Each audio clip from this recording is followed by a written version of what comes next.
नमस्कार, मैं doctor Sulakshmi Toshniwal from SD government college Beawar. आज हम देखेंगे कि प्रोडक्ट डेवलपमेंट क्या है।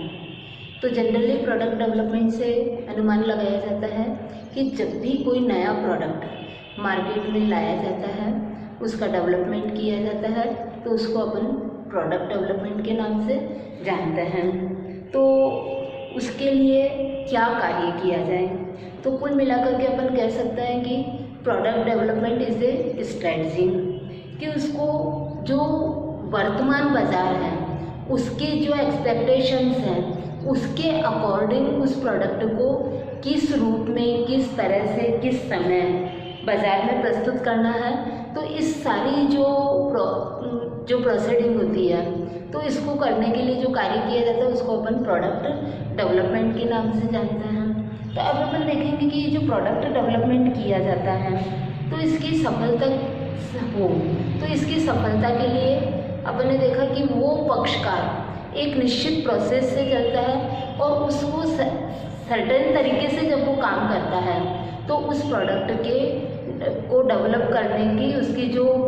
प्रोसेस है वो सफलता के काफ़ी नज़दीक रहती है। तो इसमें वो क्या क्या कार्य कर सकता है, तो सबसे पहले अपन देखेंगे जनरेशन ऑफ आइडियाज़, कि जब भी कोई व्यक्ति कुछ कार्य करना चाहता है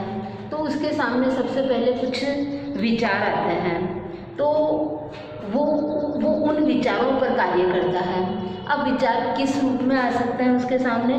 तो विचार कई रूपों में उसके सामने आ सकते हैं। तो उसके खुद के मन में आ सकता है विचार कि वो कुछ करना चाहता है,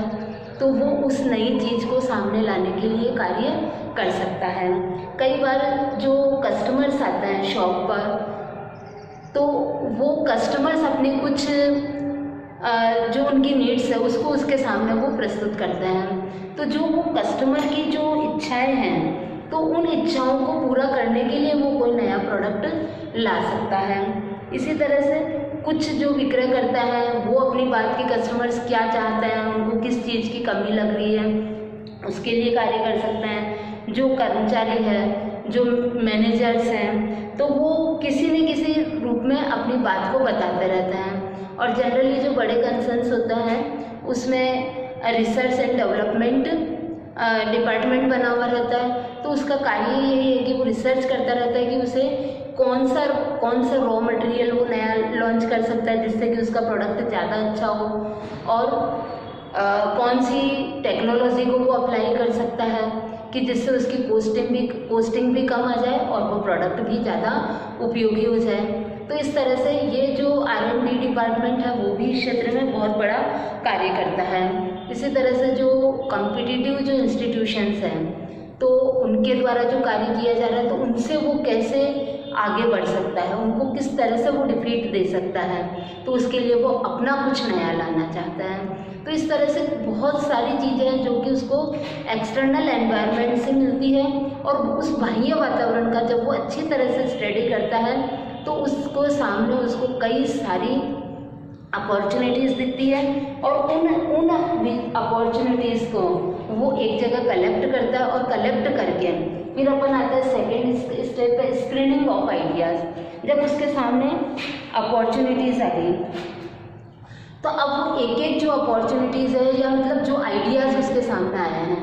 तो वो उन आइडियाज़ जो है उनकी जांच परख करता है। अब जांच परख करना मतलब उनको सबको वो देखता है कि उसका क्या पॉजिटिव एस्पेक्ट हो सकता है, उसके क्या नेगेटिव एस्पेक्ट हो सकते हैं। तो वो उनका एक तरह से कुछ कुल मिलाकर के अपन कह सकते हैं कि वो इवैल्यूएशन करता है कि उसका प्रोडक्ट किस तरह से अच्छा कार्य कर सकता है, उसको अपन कौन से प्रोडक्ट को या कौन सा जो आइडिया है उसको उसे इम्प्लीमेंट करना है। तो अब उसका जो इवैल्यूएशन किया जाता है, तो उसके हिसाब से उसको अपन देखते हैं कि वो जब उसकी जांच करता है तो उसका देखता है कि वो जो संस्था दो तरह की हो सकती है। एक तो वो नवीन संस्था स्थापित हो रही है, और एक है कि जो पहले से कार्य कर रही है। तो पहले तो उसको देखना होगा कि उसके जो ऑब्जेक्ट हैं उससे वो मेल कर रहा है या नहीं कर रहा है, और जो आइडिया उसके दिमाग में आया है कि क्या वो वास्तविकता में प्रैक्टिकल भी है या नहीं है, और उसको जो वो विचार उसके दिमाग में आया है उसको वो यदि अडॉप्ट करता है तो उसके ऊपर कितनी कैपिटल लगेगी, उसको कितने रिसोर्सेज की आवश्यकता होगी, उसको कैसे रिसोर्सेज चाहिए, इसमें कितने टेक्निकल रिसोर्सेज चाहिए, कितने मैनेजरियल रिसोर्सेज चाहिए, और किस तरह के उसको और रिसोर्सेज, ह्यूमन रिसोर्सेज की, फिजिकल रिसोर्सेज की उसको आवश्यकता होगी। तो वो उसके ऊपर विचार करेगा। फिर वो देखेगा कि वो जो प्रोडक्ट का जो वो आइडिया कर रहा है, क्या वो नया प्रोडक्ट है या वो पहले से चल रहा है। यदि वो पहले से चल रहा है तो उसको देखना होगा कि उसको कितने कंपटीशन का उसके ऊपर सामना करना पड़ेगा। तो उसके ऊपर देख के फिर है कि वो उसकी वो मार्केटिंग किस तरह से कर सकता है। तो वो सारी चीज़ें, मार्केटिंग का मतलब हो गया कि वो उस प्रोडक्ट का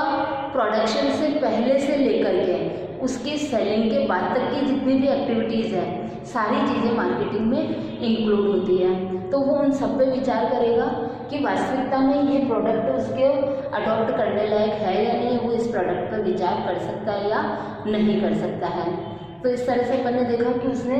स्क्रीनिंग करी, अपने जो आइडियाज़ उसके दिमाग में आए, चाहे उसको किसी भी सोर्स से मिला है। सोर्स से जैसे कैसे भी मिल सकते हैं, जैसे अपन कहीं सपोज करें किसी फैमिली ट्रिप पे गए और वहाँ पर ही अपने को कोई आइडिया आ सकता है किसी चीज़ को देख करके। तो मतलब कहीं से भी आइडिया, जो एंटरप्रेन्योर है उसका दिमाग ये देखता, उसका दिमाग चलता है कि वो कहाँ से अपॉर्चुनिटीज़ को कैप्चर कर सकता है। तो वो उन और अपॉर्चुनिटीज़ कैसे मिल सकती है, तो वो निरंतर उसमें उसका दिमाग चलता रहता है, तो वो इस कार्य को आसानी से कर सकता है। अब अपन देखेंगे कि जब उसने स्क्रीनिंग करी, अब वो देखेगा कि जो स्क्रीनिंग करी है, तो उस स्क्रीनिंग में वो देखेगा कि साथ में वो बिजनेस आइडिया, उसको बिजनेस के हिसाब से वो एनालाइज करेगा। मतलब अब तक उसने देखा कि ये है, केवल नॉर्मल स्क्रीनिंग करी, अब वो देखेगा कि उसका बिजनेस स्क्रीनिंग कैसे करनी है। तो उस बिजनेस के हिसाब से वो देखेगा, जैसे सबसे पहले उसमें देखेगा कि वो जो प्रोडक्ट बनाने जा रहा है उसकी डिमांड कितनी हो सकती है, उसके जो संभावित जो कस्टमर्स हैं वो किस एज ग्रुप के होंगे, कहाँ पर उनकी मांग हो सकती है, वो कितनी क्वांटिटी में उस वस्तु की मांग कर सकते हैं, उसके ऊपर कॉस्टिंग कितनी आएगी। इसी तरह से उसके ऊपर जो प्रॉफिटेबिलिटी रेशियो है, वो प्रॉफिटेबिलिटी रेशियो उसका लगभग कितना रहेगा। तो जब वो इन सब बातों पर वो बात करेगा और इसके साथ में कि वो प्रोडक्ट का डेवलपमेंट करेगा, इसके बाद में वो देखेगा कि उसने उस प्रोडक्ट को डेवलप करेगा। तो अब प्रोडक्ट को वो जब उसने इसके ऊपर विचार कर लिया तो बिजनेस एनालाइज कर दिया, तो बिजनेस एनालाइज करने के बाद में वो इसके ऊपर प्रोडक्ट डेवलपमेंट पर ध्यान देगा। प्रोडक्ट डेवलपमेंट, तो वो इस प्रोडक्ट पर ध्यान देगा कि वो प्रोडक्ट डेवलपमेंट किस तरह से कर सकता है। तो अब इस प्रोडक्ट का विकास करने के लिए उसको देखना होगा कि उसके जो स्पेसिफिक जो प्रोडक्ट है उसके फीचर्स क्या क्या हो सकते हैं। जैसे सपोज करिए कि वो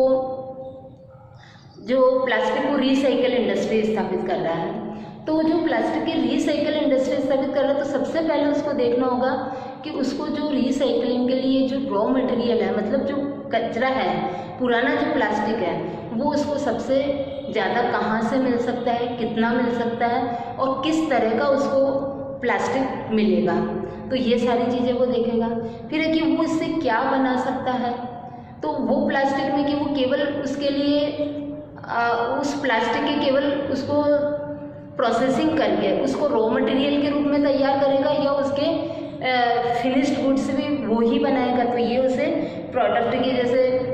उसके फीचर्स, कलर, डिज़ाइन, आइटम क्या होगा, ये सब उसको डिसाइड करना होगा। फिर उसके ऊपर उसकी साइंटिफिक और इंजीनियरिंग जो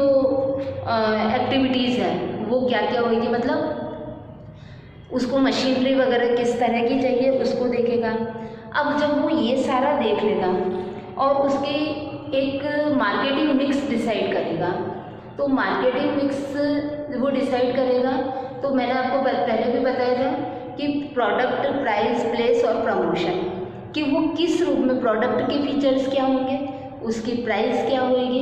वो किस प्लेस पे उसको वो विक्रय करना चाहता है और साथ में उसका प्रमोशन वो किस तरह से करना चाहता है। तो ये एक जो मिक्सचर है वो उसको तैयार करना पड़ेगा, और जब वो ये मिक्सचर तैयार कर लेगा उसके बाद में वो इसके कार्य पर चलेगा। और इसके जब उसने ये सारा तैयार कर लिया तो नेक्स्ट स्टेप आएगा उसका टेस्ट मार्केटिंग। मतलब जब भी कार्य किया जाता है तो फुल प्रोडक्शन एक साथ नहीं किया जाता है, बल्कि वो इसको उत्पाद को उसकी प्रतिक्रियाएं की कस्टमर्स की रिएक्शंस क्या होंगे, तो वो बहुत ही स्मॉल स्केल पर उसका प्रोडक्शन करता है और उस वस्तु को वो मार्केट में बेचता है। तो वो हो सकता है कि अपना पिछला कोई अपना जो प्रेजेंट जो प्रोडक्ट है उसके साथ में उसके छोटे पैकेट दे सकता है कि फ्री ऑफ चार्ज उसको दे सकता है, किसी के साथ कोलैबोरेशन करके दे सकता है। तो मतलब वो कोई भी अपनी एक स्ट्रेटजी अडॉप्ट कर सकता है और वो करके फिर वो उसको मार्केट में देगा, फिर इसके रिजल्ट देखेगा कि उसके विक्रय की पॉसिबिलिटीज़ क्या हो सकती है और लोगों की जो कस्टमर्स के जो रिएक्शंस हैं वो उसके सामने किस रूप में आ रहे हैं, और जो लोगों को और खुद भी उसकी टेस्टिंग करेगा कि उस प्रोडक्ट में क्या क्या कमियां रही है, उसमें और क्या क्या सुधार हो सकता है, और जो कंपटीटर्स हैं उनके रिएक्शंस क्या है। तो ये बहुत सारी चीज़ें वो देखेगा, उसका प्राइस क्या रखना है, उसका प्रॉपर प्राइस क्या हो सकता है। तो इन सारी चीज़ों को देख करके वो देखेगा कि क्या उसके कोई अल्टरनेटिव प्रोडक्ट्स भी हैं क्या, और वो यदि कोई अल्टरनेटिव प्रोडक्ट्स हैं तो क्या वो उससे कम प्राइस के होंगे, कम कॉस्टिंग के हैं या ज़्यादा कॉस्टिंग के हैं, उसकी जो फीचर्स है उससे ज़्यादा अच्छे दिख रहा है।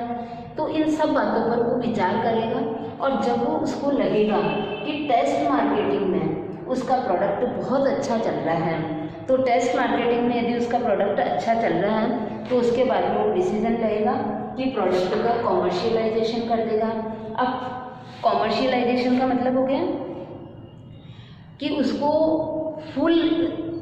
पैमाने पर उसका प्रोडक्शन शुरू करेगा, और उसने जो मार्केट एरिया डिसाइड किया है तो वो सारे मार्केट्स में उसको प्रेजेंट करेगा। तो इसके लिए उसको जो नया प्रोडक्ट है उसके लिए जितने भी फिज़िकल रिसोर्सेज हैं उन फिज़िकल रिसोर्सेज की उसको व्यवस्था करनी पड़ेगी, और साथ में उसके जो बाज़ार क्षेत्र है उसको निर्धारित करना पड़ेगा कि वो कौन सी बाज़ार टेरिटरीज़ में अपना माल बेचना चाहता है। अब उसको मार्केट की एक स्ट्रेटजी बनानी होगी कि उसे किस तरह अपना माल को बेचना है, मीडिएटर्स क्या होंगे, कितने होंगे, किस तरह के मीडिएटर्स होंगे, और उसको जो प्रमोशन है, जैसे कि मैंने आपको बताया था कि जो मार्केटिंग मिक्स तैयार करता है तो उसमें प्रमोशन उसका किस तरह से किया जाएगा,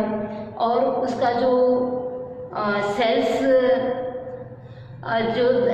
जो सेल्समैन हैं वो किस तरह के होंगे, उनको ट्रेनिंग किस तरह की देनी है। तो इन सारी चीज़ों के बारे में देखेगा, और यदि